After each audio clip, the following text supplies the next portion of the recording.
Our top story, the flood in Assam is getting worse. The swollen Brahmaputra river continues to rise, flooding more areas of the state, more than half of the state. 2,000 villages across 16 of 27 districts reeling under flood water. More than 17 lakh people have been displaced. 18 people have died so far and several people are missing.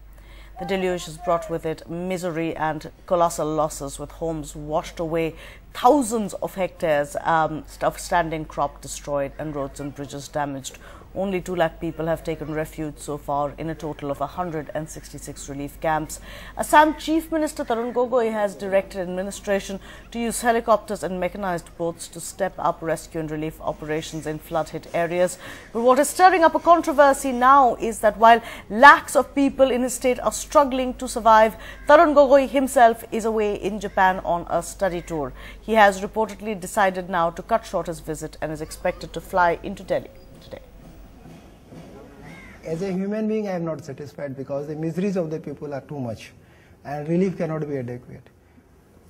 We are trying our level best that whatever with the difficulties the people have faced, we could minimize their difficulties. Kishle Bhattacharjee joins us now from one of the worst affected places, Dibrugarh. Kishle, tell us what the situation is like on the ground at the moment. It seems literally every day things seem to be getting just a little worse.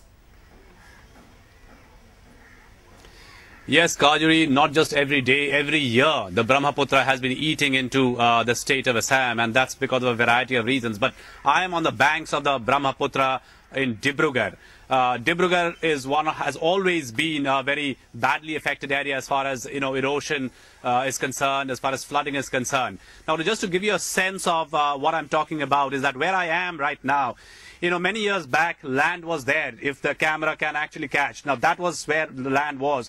The river, this is the Brahmaputra river, has actually come in full flow and taken away. And this part where I am standing right now, in the last 15 days, several acres of this land has gone. About 45 families where I am staying have lost their homes. And this is not the story of just 45 families. This is the story right from Lower Assam up to the upper tip of Assam in Sadia. We've been traveling from Rangya to Kamrup, Morigao, Golaghat, and we've come to Dibrugarh now. And this has been the story of people. And everybody cannot go to relief camp. And just as R.C. Jayendar, you've heard the Deputy Commissioner of Jorhat say that relief can never be adequate. Relief is only to be able to allow the people to survive out here. 18 people, as we mentioned, have died so far. More than 17 lakh people are affected in a sense that they either have lost standing crop or land or home, property, belongings. They are on the road. They're literally on the road. Just 2 lakh people in relief camps. The relief camps are not proper relief camps where relief is given to them. Is just shelters, like homes, like schools, colleges where people are huddled together. I have Mallu Majhi with me. Now, this area is actually dominated by the Majhi community who came from Chhapra 3 generations ago. They are engaged in the job of making charcoal from logs which come from Arunachal down this river. माझी जी, आप बताइए, आप कब आए थे यहाँ पर? हम 1957 से आया। हमारा पिताजी बहुत आगे से है। तब जमीन कहाँ पर? जमीन रहा यहाँ से कम से लीजिए वो छपरी लगता है ना, वहाँ तकले रहा। वहाँ में कोई रिया छपरी रहा, फूल बगान रहा, थाना चार आली रहा। What he's saying is that out there, the Dibrugarh court, the court of the district was there.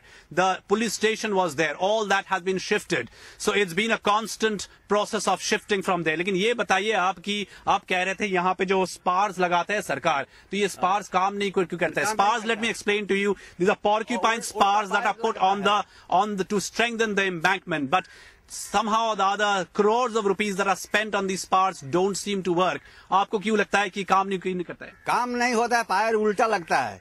सीधा लगने से पानी डिब्रूगढ़ छोड़ के भाग जाएगा बाहर। ओकरा बाद में ये लोग उल्टा सीधा लगाने से तब पानी घुरता है, घूर करके सब मथौरी काटता है।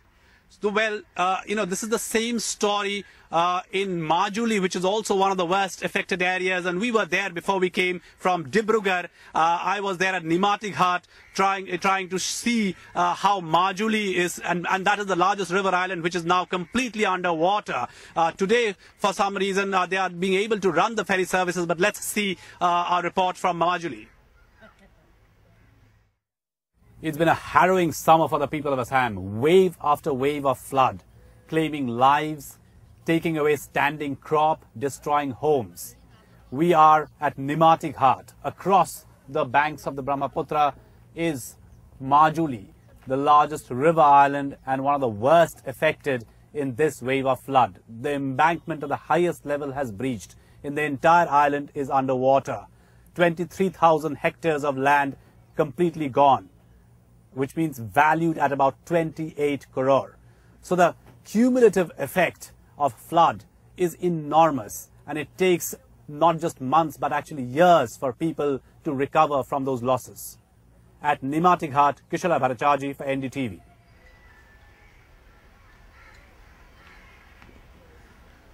Yeah, so, and this is what Majuli is today, and in almost the entire state, actually half the state, more than half the state, 16 districts are inundated. And when I say inundated, it's actually inundated. Schools, colleges, homes, everything has come underwater. Kajuri? Krishna, at a time like this, it seems almost wrong to talk about politics, but it can't be helped, because the question that everyone seems to be asking is, at this time, why is the Chief Minister working on remote control from another country? Well, Kajuri, yeah, it is probably a little complicated question. There is no, I don't think so. There's a politics involved in it, really. The government of India study tour from all the states, finance ministers and others were going there. The tour was meant to be in Canada, in America, and Japan. He didn't go to Canada and America. He went to Japan. People would have expected him to be here much before because of the devastation. And, this is the third wave of the flood, but the flood has been going on since June. After the flood, we have had ethnic riots, and then the third wave of flood. So the cumulative effect of displacement in the state is enormous. I mean, a rough estimate would be something like about 35 to 40 lakh people actually have been displaced or have been affected in some way or the other. The government needs to work 24/7, and the Chief Minister needs to be here to lead the state really in the relief and rescue operations. Kajuri. Thank you so much for joining us with those details. Kishore Bhattacharjee there reporting on our big story that we're bringing you from Assam, where half the state currently underwater, and the situation very, very grave indeed. India's #1 news app just got even better. Download NDTV's new app. Fully optimized for retina display. Full screen view. Faster response time. And Sudoku. NDTV's new iPad app. Download now.